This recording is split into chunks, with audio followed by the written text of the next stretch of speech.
आज Nampally public garden में Abul Kalam Azad oriental research institute में मोहम्मद सनाउल्लाह खान SC/ST मुस्लिम BC फ्रंट के चेयरमैन की जानिब से एक राउंड टेबल कॉन्फ्रेंस की इनेकाद किया गया, जिसमें इनका मकसद लोगों में शऊर बेदारी और मुल्क में हो रहे वाक़यात से आगाह करना था। एक मस्जिद में सर्वे के दौरान कुछ शरपसंदों ने जय श्री राम के नारे लगाए, जिसकी वजह से मुस्लिम बरदरान उनको रोकने की कोशिश कर रहे थे।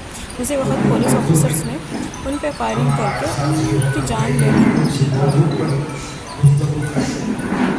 ताकि हर कोई हर के तरफ पहुँच जाए।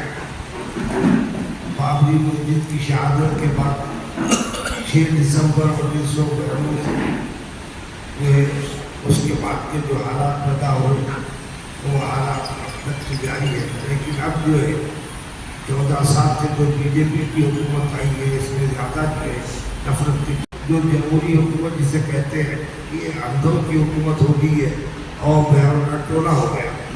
तो इस वजह से हमारे लिए दुश्वारी हो रही है।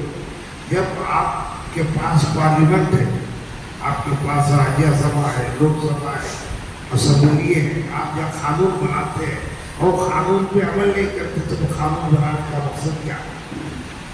जो प्लेसेस वर्शिप एक्ट जो 1991 में आया, जिसमें यह वजाहत कर दी गई है कि जो है बाबरी मस्जिद को मुस्तस्ना करके और जितने भी मजहबी इदारे हैं, आप लोग अच्छी तरह से वाकिफ हैं, वो अपनी जगह बरकरार रहेंगे और कहते हैं इसके तस्वीर का मौका रहेगा। लेकिन अब अगर ऐसा हो रहा है और जो है सुप्रीम कोर्ट अगर कोई ऐसे इस तौर से कोई फैसला देती है तो हम लोग जो है 3 साल के दरमियान में क्या करें? हमारे तारीख दौरान क्या करें और हम लोग क्या करें, हमारे मुतला क्या करें? आप जो है अब सबसे अहम तरीन मसला है कि या कानून को बरकरार रखें, कानून पे अमल करें या कानून को ख़त्म कर दें। ये मुहिम चलाने की ज़रूरत है। और अगर हम जो है ये इंफरादी तौर से ग्रुप की शक्ल में हम काम करें, यकीनन वो बेहतर तो है। लेकिन अब हमारा काम ये है कि Muslim personal law board all India basis पे एक अहम तरीन तंजीम है जो हुकूमत की सत्ता तक भी नुमाइंदगी कर सकती है। तो उनका काम ये है कि हुकूमत की सत्ता के अलावा आवाम को बेदार करने के लिए जो है अवामी जद्दोजहद करने की ज़रूरत है। जमहूरियत में अगर हमको जिंदा रहना है तो हमको जो है जद्दोजहद करना पड़ेगा। एक प्रोग्राम करके मैसेज पहुंचाने की कोशिश कर रहे हैं कि हिंदुस्तान में जो हुआ समझी के साथ वो गलत हुआ। मगर थोड़ी सी बात आप लोग अगर गौर करें, 1947 के बाद जब हिंदुस्तान की आज़ादी में सबसे ज़्यादा रोल मुसलमानों का रहा, 50,000 मुसलमान इंडिया गेट की जो है गेट पे उनका नाम लिखा जाता है शहादत के तौर पर, फॉर एग्जाम्पल दिल्ली। तो उसके साथ में जब ये मुसलमान जब ये मुल्क का हिस्सा है तो उनके साथ ये नाइंसाफ़ी क्यों? आखिर ये क्या खेल चल रहा है? कोई कहता है कि सत्ता का खेल चल रहा है, कोई कहता है कि ये मुल्क का जो है ना उनके लिए मुल्क चाहिए, उनके लिए अलग एक उनका अपना मुल्क होना है। इसकी वजह से लोग जो है ना ये कोशिश कर रहे हैं। उनका दबाव सारा ये है कि आप देखते हैं कि दुनिया की आबादी में दूसरा आबादी मुल्क मुसलमानों का ये हिंदुस्तान है। आप अगर गौर करेंगे इसके अंदर ये लोग ये जो षड्यंत्र रचा रहे हैं, डे बाई डे मुसलमानों के ऊपर हावी हो रहे हैं। आज से नहीं, 1947 के बाद से ही उनका अपना प्रोग्राम था, जिसको लोगों ने अंगली जामा पहनाते हुए 1992 जब बाबरी मस्जिद का सानिहा हुआ, वहाँ से लोगों ने शुरू किया एक टेस्ट ड्राइव के तौर पर ज्ञान बाबरी मस्जिद, जिसके ऊपर उन्होंने सबसे पहले अपना जो है ना पिटीशन डालने के बाद वो सक्सेस हुए। उसके बाद वो लोग ये सोचे कि भाई यहाँ से हमको कारगर शुरू करना है कि 250 उनकी ऑर्गेनाइजेशन हैं और वो 250 ऑर्गेनाइजेशन के ऊपर जो है ना काम कर रहे हैं। तो हमारे पास से जो हिंदुस्तान में मुसलमान हैं, जो हमारे रहबर हैं, चाहे वो पॉलिटिकली हो या वो मजहबी हो, ये लोग सब क्यों दिल्ली में अपना जो है ना जमावड़ा नहीं करते? क्यों वहाँ पे अपनी जमातों को लेकर एक बड़ा जो है ना एक जमीयत उलमाए हिंद का एक बहुत बड़ा इजलास क्यों नहीं करते? क्यों वकला जो मुस्लिम वकला हैं वो लोग अपने अपने स्टेट में क्यों अपना एक अपना एहतजाज दर्ज क्यों नहीं करते? क्यों पिटीशन नहीं डालते? कि वो अगर डाले तो हम सिर्फ आज बोल रहे हैं कि उनके वो मस्जिद के लिए डाले, वो मस्जिद के लिए डाले, वो मस्जिद के लिए डाले। आप लोग क्या कर रहे हैं? हमारे अजलास से कुछ होने वाला नहीं है। अगर ऐसे ही अगर चलता रहा तो ये देश फिर एक बार बढ़ने के मौक़िफ़ में आने वाला है और वो दौर जल्द ही शुरू होने वाला है, जहाँ पे ये लोगों का एक और प्लान था। आप लास्ट ईयर सुने भी होंगे इलेक्शन में कि ये लोग जेनोसाइड चाह रहे हैं, एक बड़ा जेनोसाइड चाह रहे हैं, जिसके लिए मुसलमानों को प्रोवोक किया जा रहा है डे बाई डे, कभी मामले से, कभी मस्जिदों के ऊपर हमला करके, कभी गौ रक्षा के नाम पे, कभी किसी चीज़ पे। उनके पास प्लान है, प्रोग्राम है। हमारे पास क्या है? हमारे दलित भाई, हमारे जो हिंदू भाई हैं, जो हमारे साथ शाना बशाना ठहरे हैं, हम उनको सलाम करते हैं कि डे बाई डे वो लोग हमारी आवाज़ भी हमारे साथ उठा रहे हैं। मगर हमारे साथ जो होना चाहिए, हमारे लोगों को जो होना चाहिए, चाहे वो खासतौर से पॉलिटिशियंस हो, कोई कहता है कि मजाक बना लिया है, मजाक।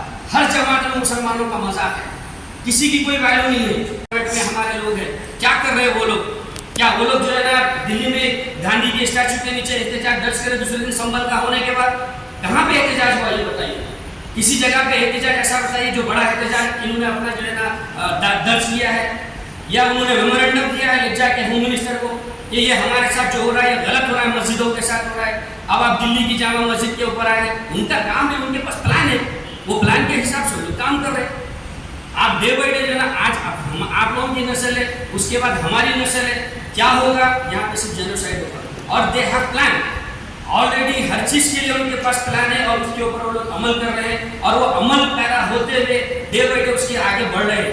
हर कदम उनका आगे बढ़ रहा है और हमारा कोई कदम आगे नहीं है। आज संभल में 5 जाने गई, कल 50 जाएंगे। आज़ादी के वक्त अगर जितने मुसलमानों ने अपनी जान दी थी, अब 2 करोड़ भी जाएंगे जेनोसाइड में। क्या करेंगे जब ये अपना मातम कर लेते बैठिए घरों में कि मेरा घर तो सेफ है? हम तो हैदराबाद में हमारे को तो जमात है, वो हमारे को सेफ करें। कलाम आज़ाद इंस्टीट्यूट में SC/ST BC मुस्लिम फ्रंट की जानिब से एक राउंड टेबल रखी गई।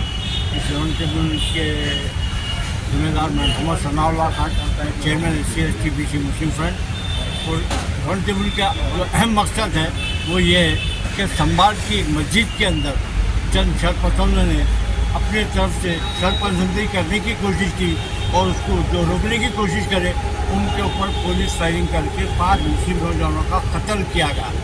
सवाल ये है कि संभाल की मस्जिद का पिटीशन सबसे पहले जुडिशरी उसको इस्तेमाल कैसे करा, उसको कबूल कैसे करा। इस तरीके के कई केसेस हैं जो जुडिशरी अपने तौर पे इसको ले रही है। इससे जुडिशरी का इंतहाई मुल्क के अंदर जो विकार था वो काफ़ी मुतासिर हो चुका है और ये अंदेशा है कि आने वाले वक्त में जुडिशरी का भी पूरा अहतमाद सियासत से जैसा उनका ख़त्म हुआ, उसी तरह से जुडिशरी पे भी उसका अहतमाद ख़त्म हो जाएगा। उसको बचाना हम हिंदुस्तानी की जिम्मेदारी है।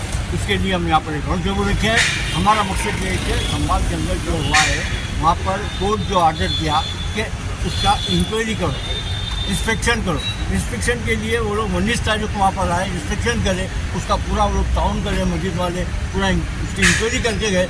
उसके बाद में 24 तारीख के दिन दोबारा वहाँ के इंक्वायरी ऑफिसर चंद शरपसंदों को अपने साथ लेकर आए और पुलिस को साथ लेकर आए। वो लोग जब आते आते क्योंकि जय श्री राम के नारे लगाते हैं, जिससे देखकर वहाँ के मुकामी लोग इंतशार में आए और उन्होंने उनको रोकने की कोशिश की।